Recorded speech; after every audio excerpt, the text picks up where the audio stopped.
Ladies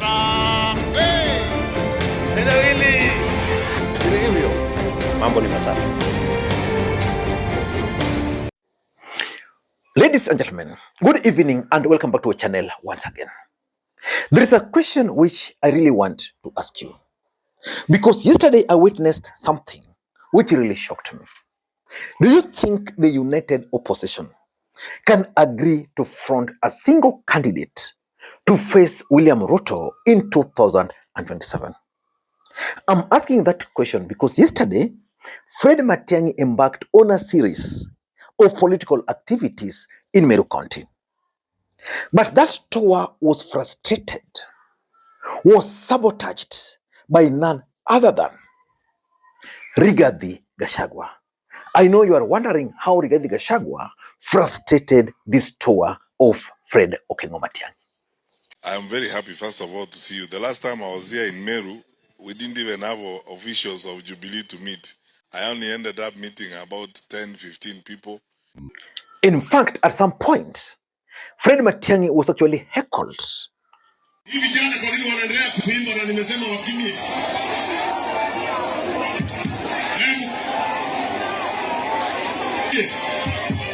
Wewe ambia hao wakimie. Sisi hataki wimbo sasa. Mkimie. Sawa sawa? Nimesema mkimie. Nani? Ili mkutano yake. Wewe kama unataka mkutano yake utaenda yake. Sasa tuache kelele. Mimi nataka wewe vijana. Tumesema mwache kuimba. Hivi jana wako hapa wako na agenda nyingine ambayo sielewi. Because mimi nawaambia waache kuimba tuongee.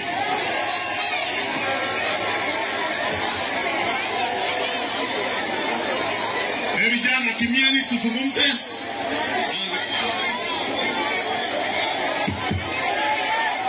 Sasa kwa sababu msipige. I know you are wondering how Rigathi Gachagua frustrated this meeting. Fred Matiangi is one of the co-principals in the united opposition. And it was expected that if he were to go to Meru, probably the other parties would have joined him. But Rigathi Gachagua did something. While Matiangi was in Meru, he was also meeting with other leaders from Meru County at Wamunyoro.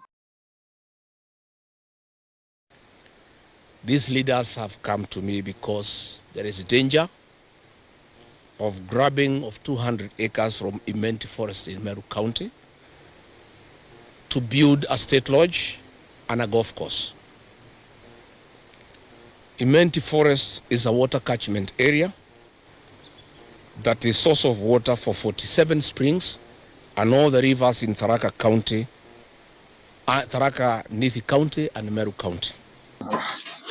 So the question is, why would Rigathi Gachagua frustrate and sabotage Fred Matiangi's tour of Meru? That's exactly what I want to reveal to you guys in this video. Before we do that, for those who are watching this channel for the first time, please take a second or two, click that subscribe button so that next time we produce a video like this, YouTube will automatically notify you. Ladies and gentlemen, I know most of you guys did not realize that while Fred Matiangi was in Meru, Rigathi Gachagua was also meeting Meru leaders in Nairobi. Why do you think he was doing that? Number one, there is a serious Cold War between Uhuru Kenyatta and Rigathi Gachagua in Mount Kenya. That's why even in Olkalau constituency, Jubilee Party sponsored a candidate and DCP also sponsored a candidate. Remember, in an ideal situation, the seat belonged to Jubilee. And Rigathi Gachagua, although he was not obligated, but as a sign of good gesture, he would have supported the Jubilee candidate. And the truth also is, as we speak, Jubilee is nowhere close to the popularity of DCP. So Rigathi Gachagua decided in his own wisdom to sponsor a candidate in Olkalau. So the truth is, yesterday, even the united opposition themselves could not agree on which candidate to support. I'm told they've already agreed today. But the truth of the matter is that Rigathi is fighting some silent wars with Uhuru Muigai Kenyatta.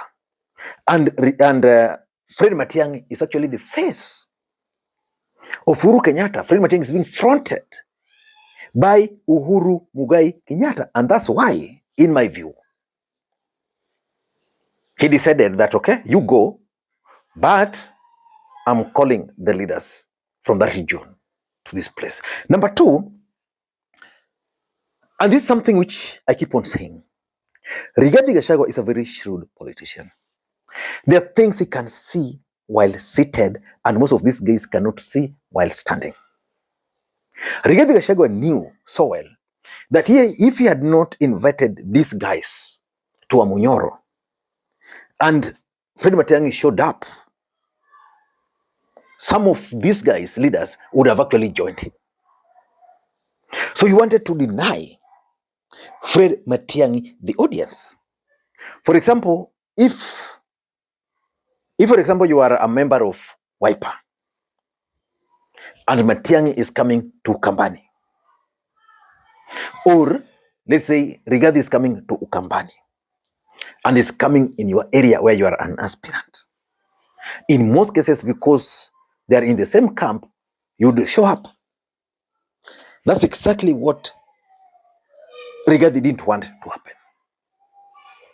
And because of the popularity of the two parties, currently DCP is very popular, he had to invite them so that everybody would now want to be seen where? Wamunyoro.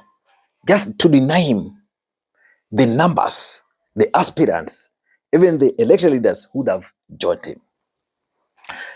Number three, and this is something which is going to cost the united opposition, the fight for the control of Mount Kenya.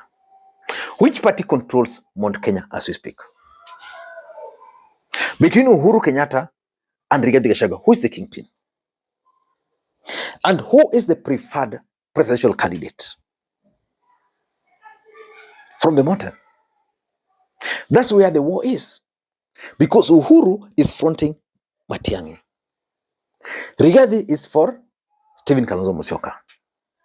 And to understand the depth of this fight, you need to go back to Pauline Njoroge's post. There's a post which Pauline Njoroge made on her Twitter the other day.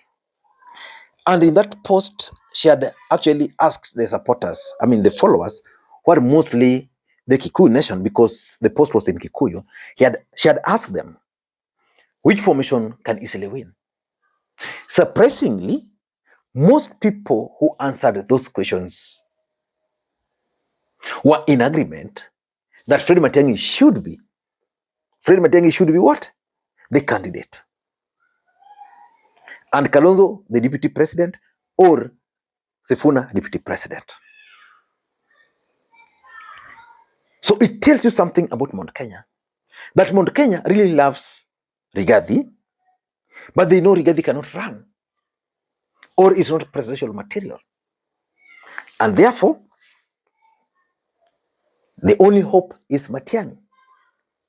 But voting for Matiang'i is what Rigathi doesn't want. He doesn't want Matiang'i to emerge. And that is the biggest fear. And that's why he had to send these guys to go to Wamunyoro. Number four, and this is something which I keep on repeating. Politics is a game of numbers, but importantly, two constants, the interest and the betrayal. If there's one individual Rigathi Gachagua fears the most in their camp, is none other than Fred Okengo Matiang'i. Rigathi Gachagua is comfortable with Sifuna. He's also comfortable with Kalonzo, and of course Eugene Wamalwa. But he has never been comfortable with Fred Matiang'i, because this was not the first time Matiang'i was organizing an event and Rigathi is sabotaging. I think there was another time he was supposed to go to, was it in Meru? Rigathi also frustrated that, because he fears Matiang'i. Because if Matiang'i were to be allowed and he becomes very popular, he will definitely control Mount Kenya. And since his chance of becoming the presidential candidate are high, and regarding not becoming a presidential candidate, it simply means that most people was going to start leaning towards Fred Matiang'i. That's something he can never allow to happen. And lastly, it's about the politics inside the united opposition. Who is going to be their presidential candidate? Who? Can Rigathi become the presidential candidate? I'm ruling out that. Can Kalonzo? Maybe yes. Can Sifuna? Maybe yes. Can Matiang'i? Maybe yes. And let's now assume we've removed Rigathi. Of all these people, who do you think Rigathi Gachagua would want to become the presidential candidate? Let me reframe it. Do you think Rigathi Gachagua would be comfortable with Matiang'i being the presidential candidate in the united opposition? He can't. Why? Because if Matiang'i were to be picked as a presidential candidate by the united opposition, the first thing is going to happen. Two things are going to happen. Number one, the politics of Mount Kenya is going to change drastically. Number two, most of people who are supporting Rigathi from the mountain are going to dump him. So the control of the presidential candidate, and importantly, the kingpin. If Rigathi allows Matiang'i and his party Jubilee to thrive in the mountain, the questions as to who is Mount Kenya kingpin is definitely going to arise again. That is something